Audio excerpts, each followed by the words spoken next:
It's been 3 years since Dee Warner disappeared from her home in Franklin Township. Her husband Dale claimed she ran out on the family, but her family suspected foul play. And tonight, Michigan State Police have found human remains on a property owned by Dale.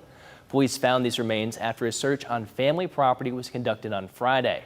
Megan Hartnett went to Michigan to find out what led to the search and how family and friends of Dee are dealing with the discovery. For those closest to Dee Warner, the past 3.5 years have been filled with hurdles. There's been all kinds of roadblocks. It's been honestly a totally uphill battle. Continued efforts. And there'd be some searches, and there'd be a pause, and there'd be searches and a pause. Searches through marshes with cadaver dogs, ground-penetrating radar, but the search at the family property on Paragon Road was different. Because they were taking large pieces of equipment with them.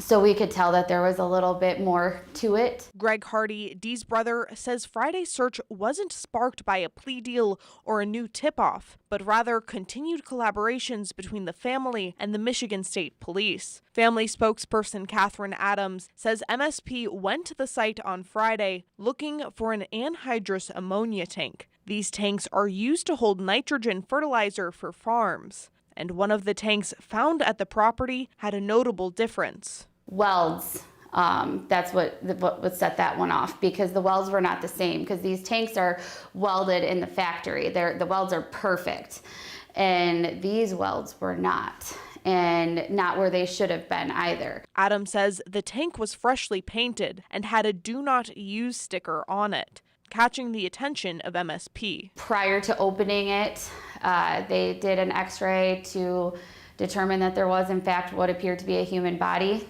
inside. Adams says a camera was put through one of the valves to confirm this, and the tank appeared to be empty of any chemicals. She says the body should be well preserved due to the lack of oxygen and exposure to any elements. Hardy says although he came to terms with Dee's soul being gone long ago, it's hard to know her remains were so close. It's hard to imagine that a human being, let alone a husband or brother-in-law or whatever, could be that evil. And Adams says Justice for Dee, a group founded just after she went missing, is going to keep working toward a conviction in court and advocating for others. We've been saying that we are going to give her a voice bigger than the one that was taken from her, because she had a voice. And she would have done the same for all of us. The big thing for me is everybody that's helped. I keep going back to that, but without that total group, couldn't get there. Reporting in Lenawee County, Megan Hartnett, WTOL 11.